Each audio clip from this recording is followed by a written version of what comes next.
শুনছেন?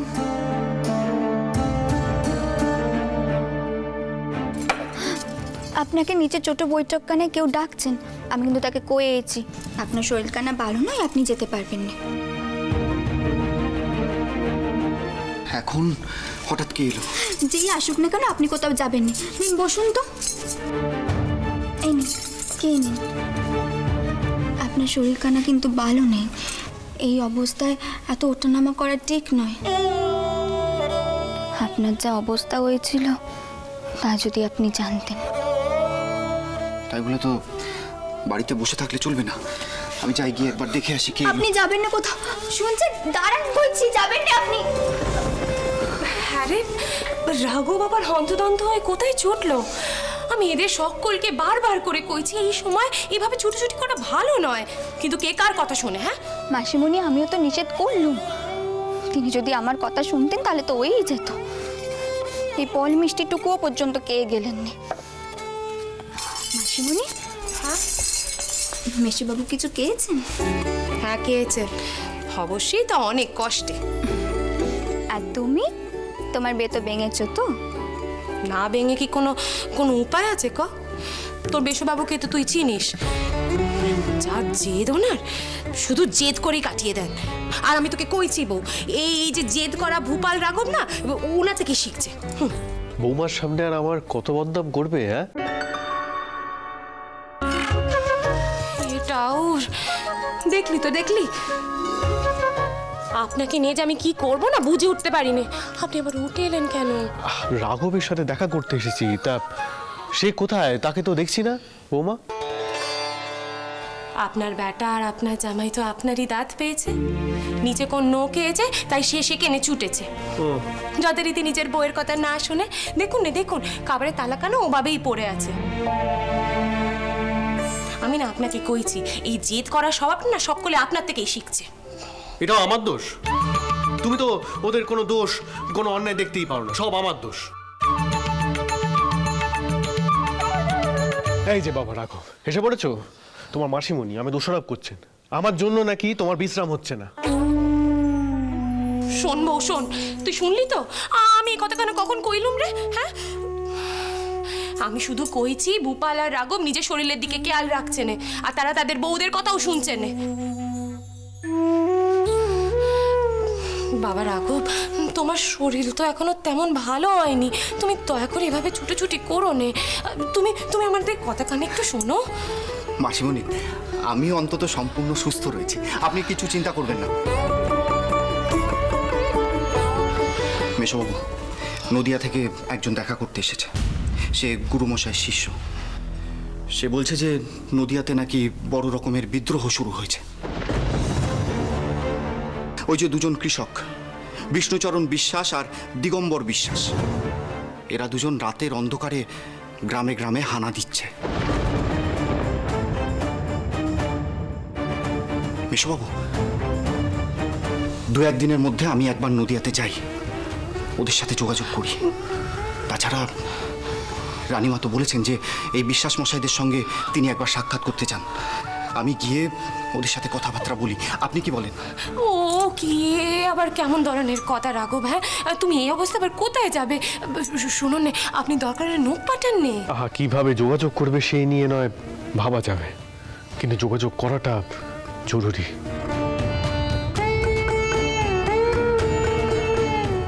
লোহা গরম থাকতেই হাতুড়ি পেটাতে হয়। নীল চাষিরা এখন যেভাবে আঘাত করতে পারবে, পরে হয়তো সেইভাবে পারবে না। আর বিশ্বাস মশাইদের পাশে আমাদের মতো মানুষের থাকাটা খুব জরুরি।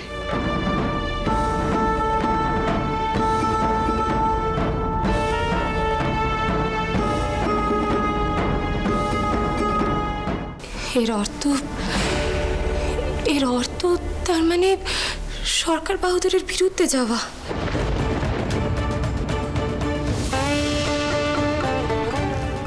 দেখো, রাজদ্রোহের অভিযোগ উঠতে পারে, কিন্তু আমাদের একজোট হয়ে থাকতে হবে।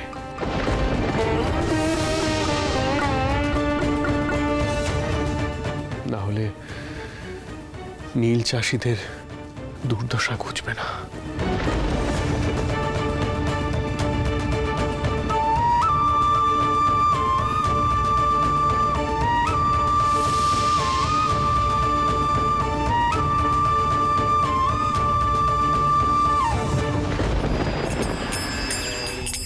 জয় গৌর জয় নিতাই, জয় গৌর জয় নিতাই জয়।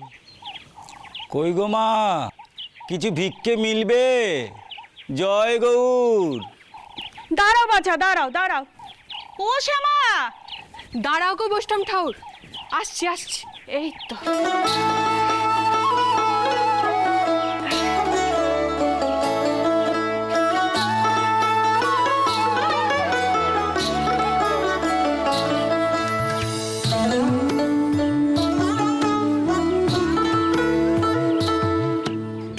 ও শ্যামা, হিসেলে দেখ একটু ভাত তরকারি আলাদা করে রাখা আছে, বেষ্টম ঠাকুরকে দিয়ে দে।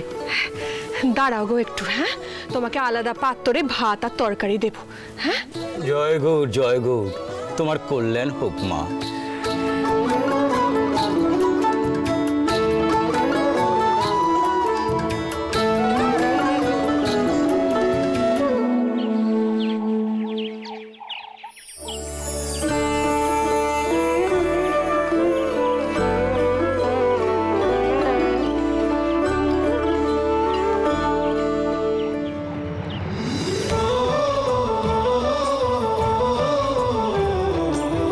ও মা গো, ও সারদা, তোর বাপের ধুতি ফতুয়া নিয়ে এলি যে? এই নাও গো, এটা পড়ো কিন্তু। এ কি মা জননী, এ কি করছো তুমি মা?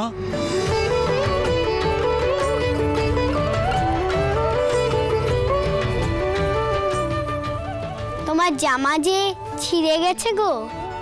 মা গো, এও তোমার চোখে ধরা পড়লে?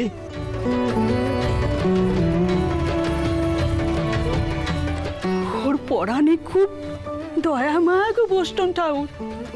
নে নাও নে নাও, নয়তো সারাদিন ও মেয়ে মুখ ভার করে থাকবে।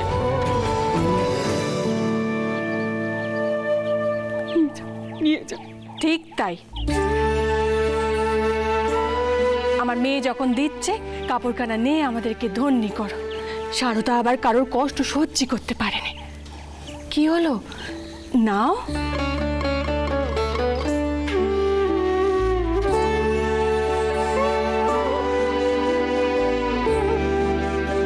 নাও। কি মা, তোর মন শান্ত হলো? দেখ, বৈষ্ণব ঠাকুরকে আমরা খাবারও দিল।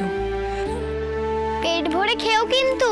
খাবো বই কি, নিশ্চয়ই খাবো। আজ মন ভরে গেল। আজ আমি আসি মা। এসো, সাবধানে যেও।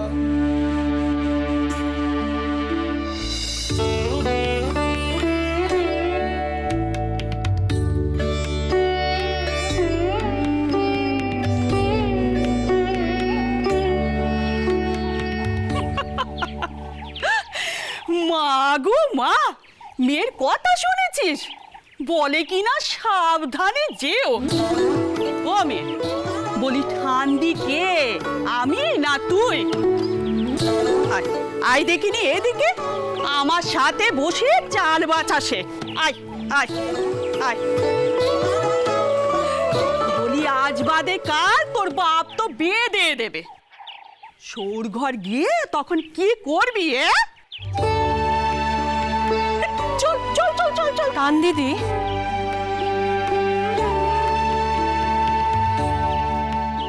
আমার পরাণে আর কাঁপ ধরিও নে তো। এসব কথা শুনলে আমার বড্ড ভয় করে। কোন ঘরে গিয়ে পড়বে আমার এই সোনার পেতেমে, কে জানে। বউটান, একটু জল দাও তো। মাঠে নেমে দল ঘাস কাটা হলো আজ, ওই আসছে সব। আচ্ছা আচ্ছা, তোমরা বসো, আমি আনছি।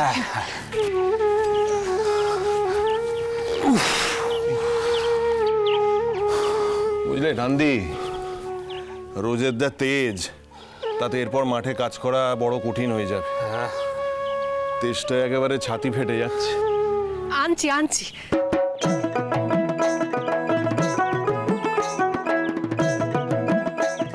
আমার মা জননী নিজের বাবার জন্য জল নিয়ে এসেছে। দেখো গো, দেখো তোমরা দেখো। আয় মা, বস বস, খেয়ে পরানটুকু জুড়োই।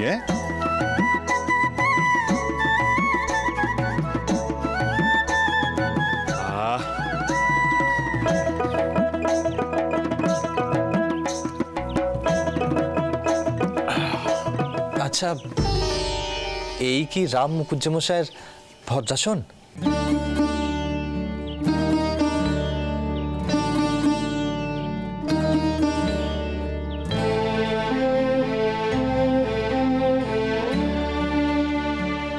আগে আপনারা কাউকে খুঁজছেন বুঝি? কোথা থেকে আসছেন আপনারা? আগে আমরা আসছি সেই কামার পুকুর থেকে।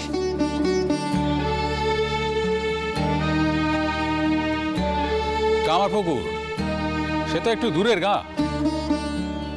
আগে হ্যাঁ, আমার নাম লক্ষ্মী ঘটক, ঘটকালি করি। আর ইনি হলেন গিয়ে আমার মেজো মামা শ্রী রামেশ্বর চট্টোপাধ্যায়, স্বর্গীয় ক্ষুদিরাম চাটুর্যে তার মেজো বেটা। আচ্ছা আচ্ছা, নমস্কার।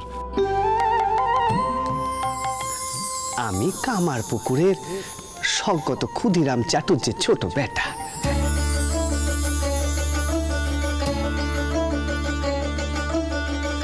হলো শ্যামা, কামার পুকুরের ক্ষুদিরাম চাটুর্যের মেজো বেটা। এর অর্থ বুঝলি? আরে তোর মেয়ে কেত্তরের আসরে সেদিন ইশারা করে যাকে দেখিয়েছিল, তার মেজো দাদা ঘটক নিয়েছে। আয় আয়, এখন ভেতরে আয়।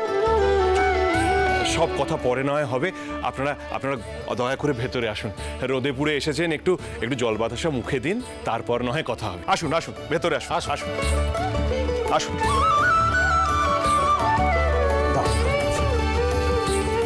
আসো আসুন, বসুন বসুন বসুন।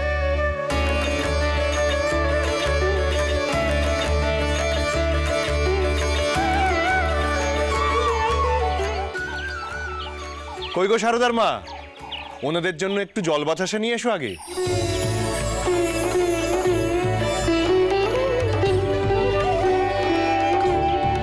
ওই দেখো দাদা, আমাদের সারদা আবার হাত পাকা নিয়ে এসছে।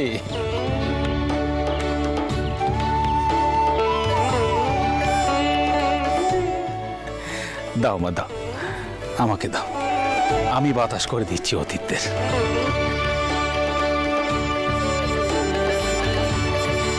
এই হলো আমাদের মা সারদা, সারদা মণি, দাদার কন্যে।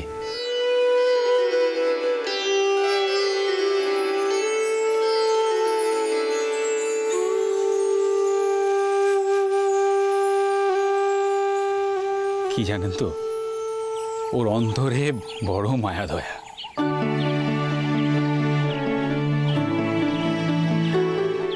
ঠিক আছে মা, তুমি যাও এখন।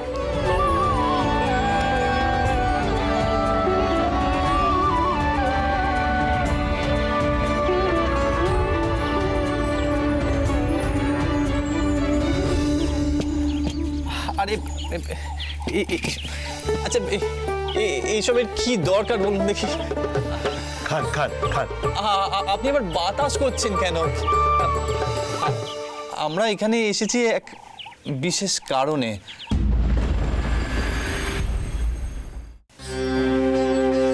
আগে আমার ছোট মামা শ্রী গদাধর চট্টোপাধ্যায়, কলকাতার বড় মন্দির দক্ষিণেশ্বরে মা ভবতারিণীর প্রধান সেবায়েত।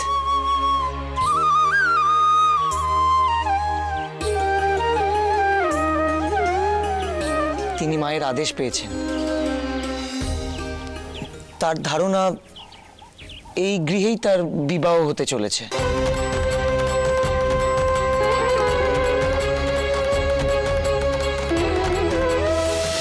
এই তো শারদা। সারদা, কি দেখছিস? কাউকে মনে ধরলো না কি লো?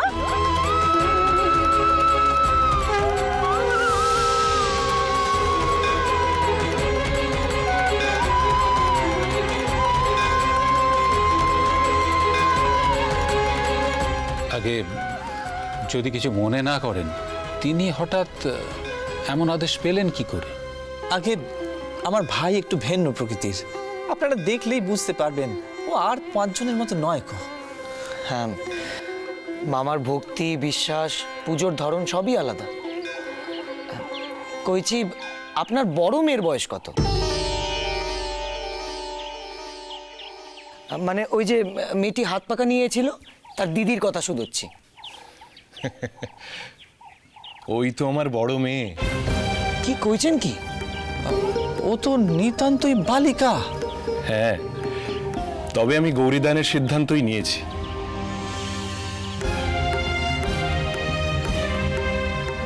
গৌরীদান? ও আচ্ছা, গৌরীদান এখন সব ঘরে হয় নাকি না, তাই বুঝতে পারিনি। লক্ষ্মী, এখন তাহলে কি কই দেখি?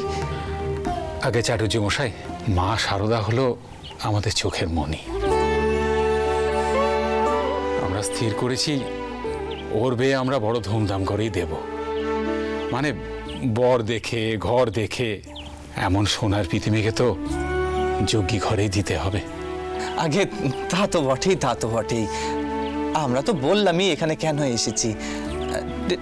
ঠিক আছে, আমরা গৃহে ফিরে জননীকে সব জানাই, হ্যাঁ, তারপর না হয় সাক্ষাৎ হবে। আচ্ছা, আজ তাহলে আমরা উঠি। হ্যাঁ, উঠবেন? বলছি দুপুরের আহার করে গেলে হতো না? আগে না না মুকুজ্জে মশাই, তার কোনো প্রয়োজন নেই, এখন চলি।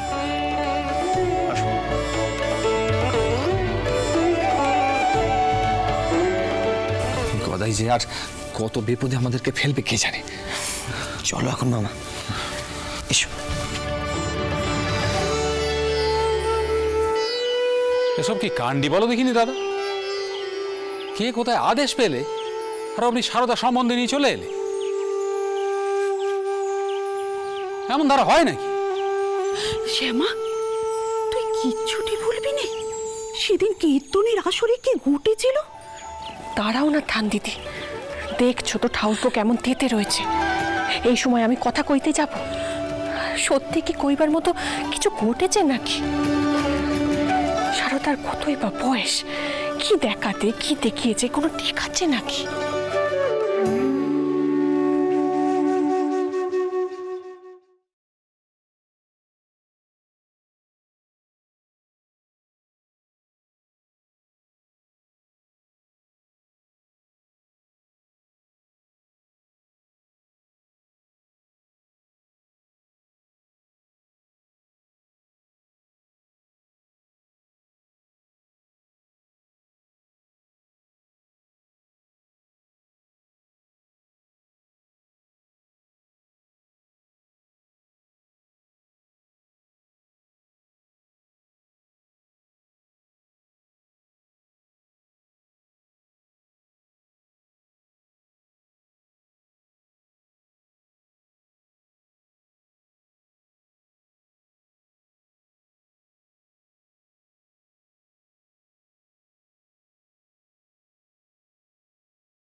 মা, ও দিদমা, ওই তো, ওই তো।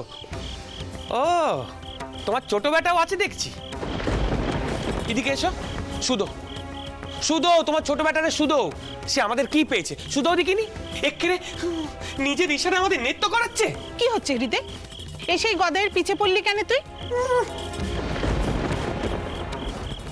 পেলি তোরা ওই জয়রাম বাটিতে বাড়ি খুঁজে পেলি? পেলাম বই কি দিদমা। হ্যাঁ, কি কইছো গো ভাগনা? কি কইছো গো? তোমরা সত্যি সত্যি সে বাড়ি খুঁজে পেয়েছো?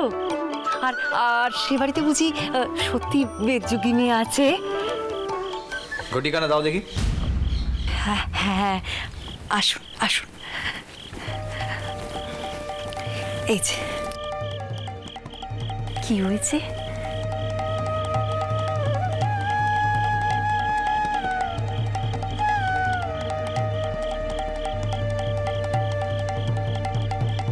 কি হলো? রামেশ্বরে যেন একটু রেগে আছে বলে বোধ হয়। কি হয়েছে রে হৃদে? রাগ হবে না, রাগ হবে না। বলি ও ছোট মামা, তোমার কয়টুকুন মেয়েরে বউ করার স্বাদ হয়েছে কও দেখিনি?